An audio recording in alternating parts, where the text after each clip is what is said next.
How's everybody doing today? My name's Dale Black. I'm owner of Gamma and Frog Hair Fishing. And today we're going to talk about some of the different fishing lines that are out there, why and when you should use them, and what type of different characteristics that each one would hold. Can anybody tell me what one of the three major types of fishing line are? Monofilament. What kind? Nylon? Monofilament is a referral normally right now to nylon. It's the nylon monofilament. So another one. Braid? The old strand, that's going to be a nylon. So that's a nylon monofilament line. Another one.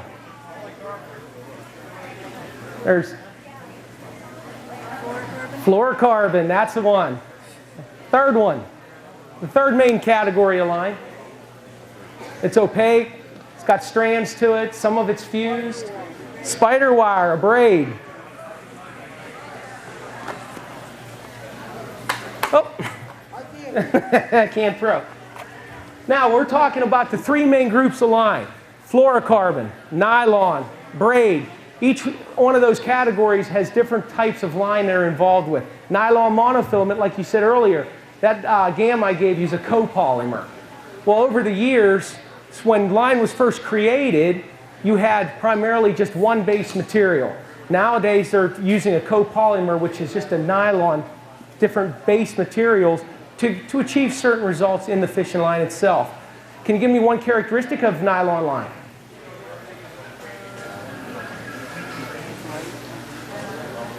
Here's a couple of characteristics. Nylon line, one, is semi-clear compared to braid. It also it floats or sinks very, very slowly. Those are the two main characteristics, as well as the stretch. Does anybody know the stretch of a standard nylon line? Most nylon lines will stretch anywhere from 28 to 34%. So whenever you're fishing, when you set the hook, you see these guys pretty much want to look like they're going to cross their eyes. The reason why they're doing that is if you have a lot of line out there, you want to make sure you absorb all that stretch before you actually get that hook to penetrate into the jaw. The second other line has become very popular and is really at the forefront of fishing right now is a fluorocarbon line. Now fluorocarbon is a different, just plain base material than what the nylon is.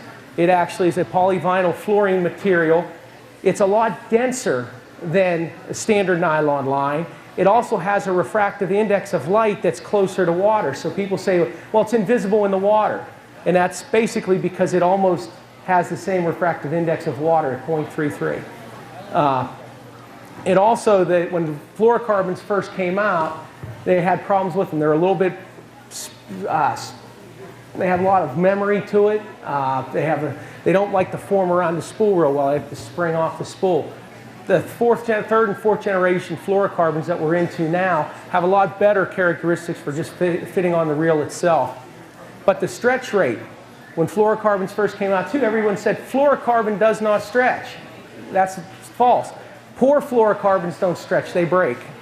A high quality fluorocarbon has the same amount, if not a little bit more stretch than a standard nylon line, well, about 28 to 34% as well. The difference becomes the return rate.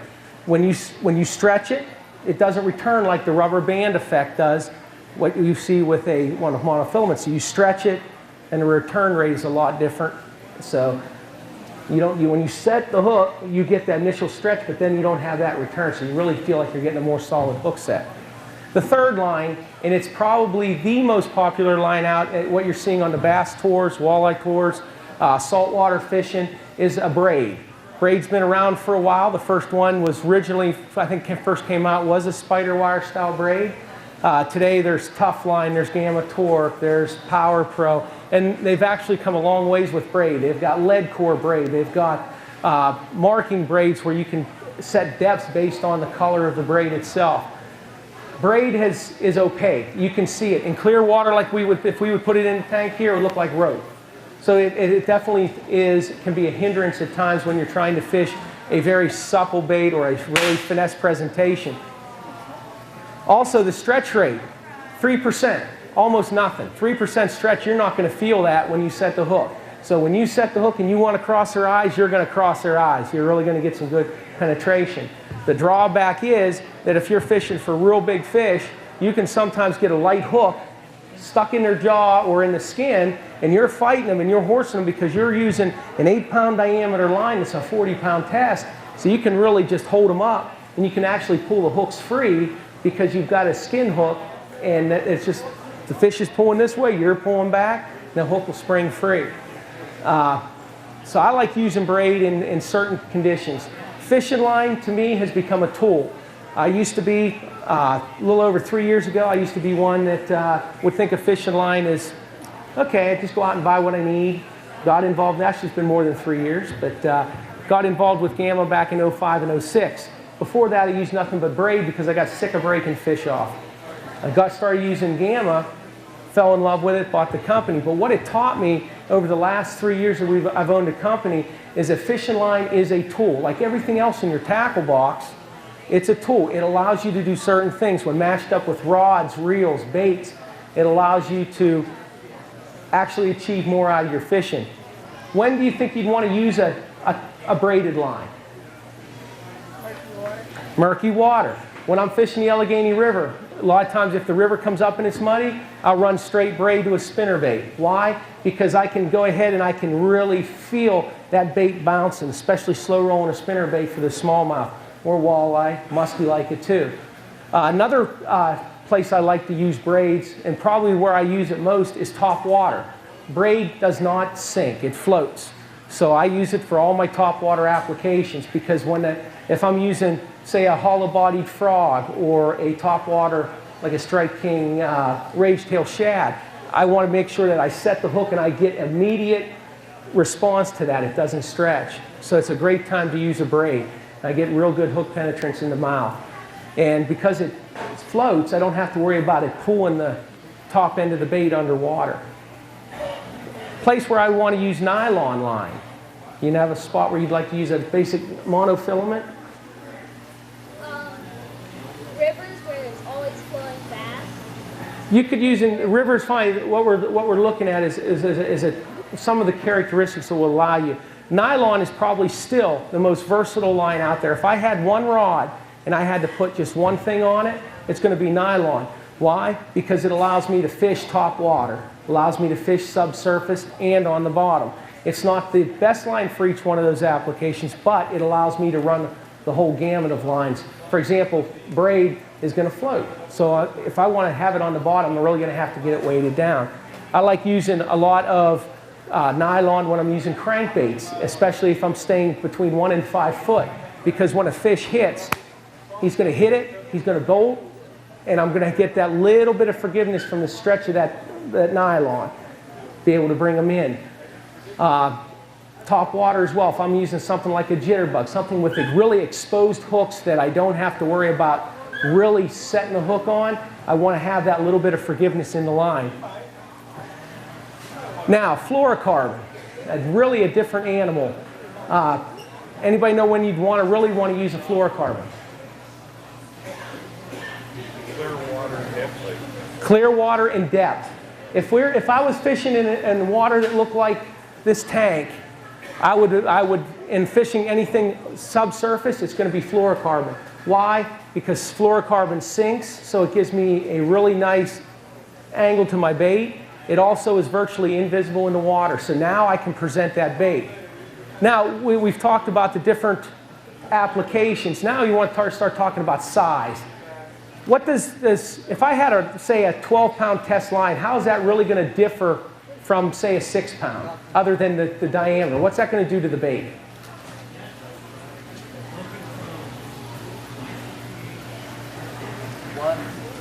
What's the difference in diameter going to do to a bait with fluorocarbon? It's going to change the action. I had an epiphany earlier this year, and it was basically, you watch these bass guys throwing. Biggest thing out on the bass tour last year was the Alabama rig. That's like throwing a coat hanger in the water. What I discovered with that, I'm going, gee, I can catch 2 or 3 fish on a coat hanger. Are they really as line sensitive as what we think they are, or are we changing presentations? An aggressive fish will hit just about anything in the water. And whenever we say we're oh, well, the fish can see the line, I'm downsizing. When it comes down to downsizing, when you take a fishing line, you downsize, you change the diameter. The smaller the diameter in line, the suppler the line's going to be. The more natural the presentation of the bait in turn is going to be. So are we actually fooling the fish by saying they can't see the line, or are we changing and adapting a presentation that makes it more lifelike? And I believe it's a more lifelike presentation is what's driving these fish to hit the downsized line. A lot of pros now are doing a technique called drop shotting. Came over from Japan. It's using very light diameter lines with small baits. And they're actually going down and using 2, 3. In Australia, one of the biggest line sizes is 3 pound. And it's very, very thin, but they're going for, their bass are different than our bass. But they're going for a presentation style because they want to get that more natural presentation. So they're going with a thin diameter line. And that to me is key. So the thinner you can go and still maintain the strength, the more fish you're going to be able to catch. Then one of the things over this last year I also discovered, what's the biggest thing in fishing line that you do every time you handle line? Slide it through the hook, spin it around, you tie a knot. Knots.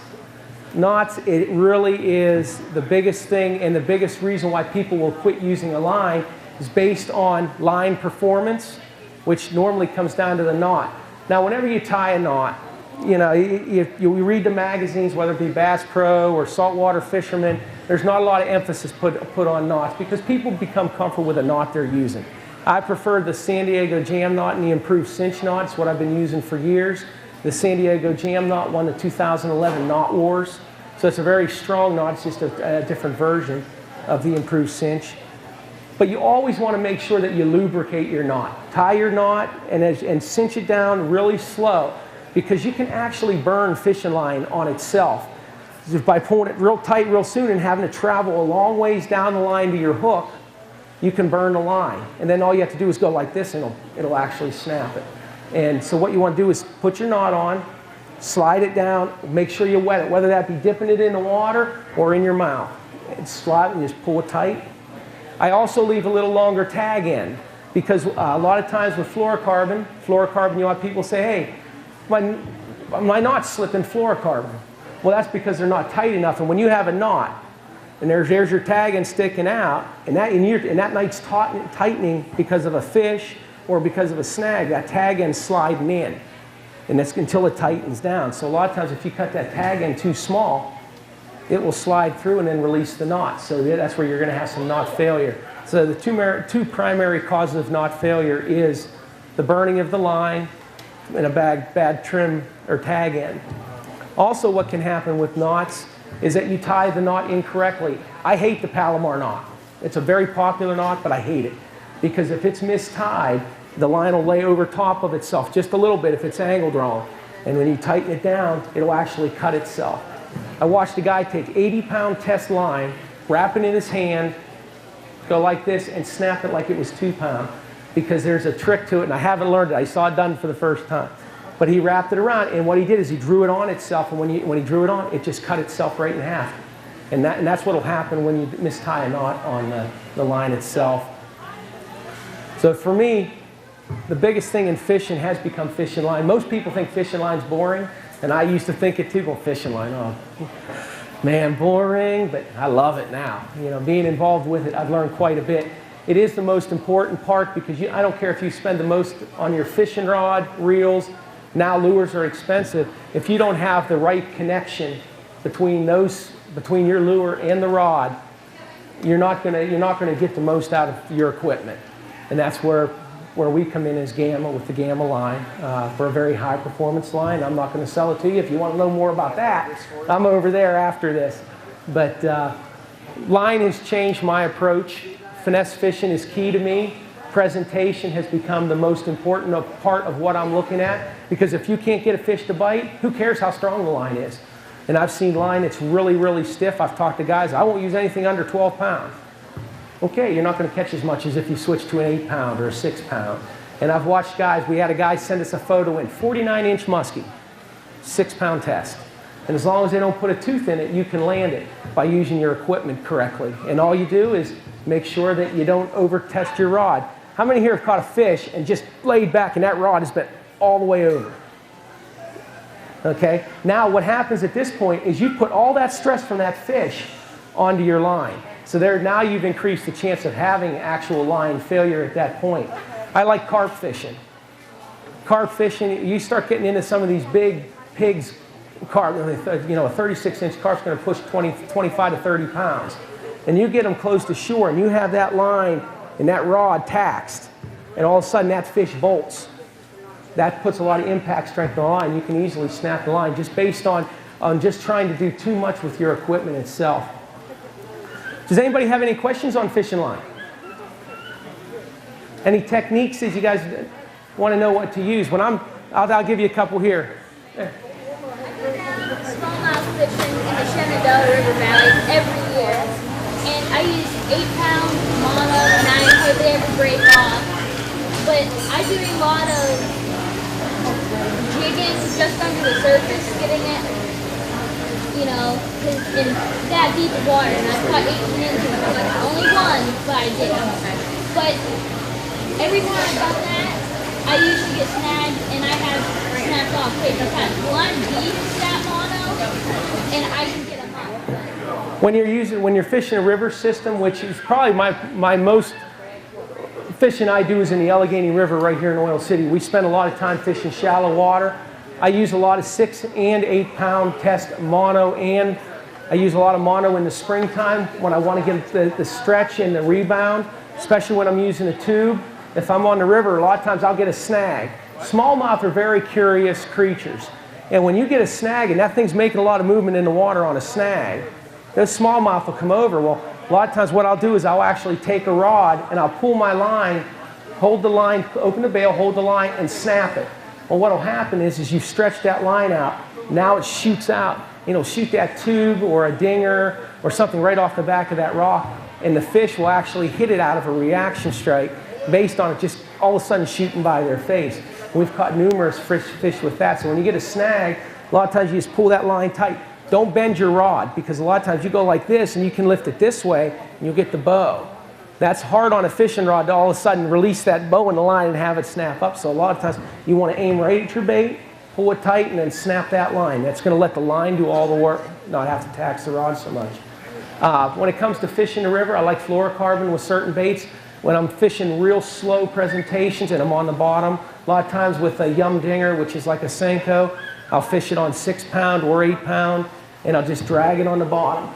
And that way it's just bouncing. And what the fluorocarbon does at that point, it gives me a little bit more denser line, so now I can feel that light pickup. And you'll feel them just pick it up, and then you just go back and lay the wood to them, and you can catch them up. The nylon will float a little bit, so even in the springtime when I want a little bit of float in the action of my lure, I'll put the nylon on, and it'll cause the head of the bait, instead of digging down, it'll pull it up just a little bit. And it'll float and it'll bounce a little bit different. That's why I use that with the tubes in the springtime. Like I said, when I use top water, I use mostly braid. I like a 840 or a 1060, 1260 pound braid, because I'm using normally slop fishing with a frog. I don't use much when I'm flipping. Flipping lines is big. If I'm flipping around trees, how many here have ever flipped for bass? Get in there. And I just started flipping last year. Man, I had a ball doing it. I caught my first one during a tournament. I went to lift it in, and he swung up, hit the side of the boat, and fell off. And I looked at my partner. I go, "That was my first flipping fish." And he goes, "You didn't get in the boat?" And I said, "I don't care. It's the first one I ever had hit." You know, so it's a lot of fun when you get to try different techniques. But now, when I'm fishing around grass, I'll use braid when I'm flipping. Why? Because braid's small diameter. It'll cut through the grass.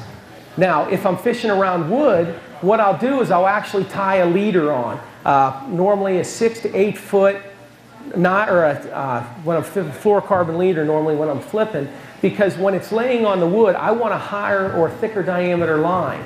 How many here have seen any of the like trucks or tractors that do mud pulls?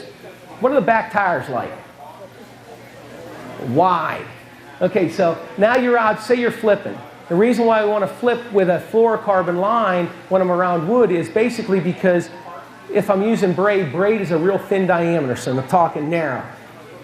Flip around a tree, there's more pressure on that line, it'll actually cut into the wood and get snagged.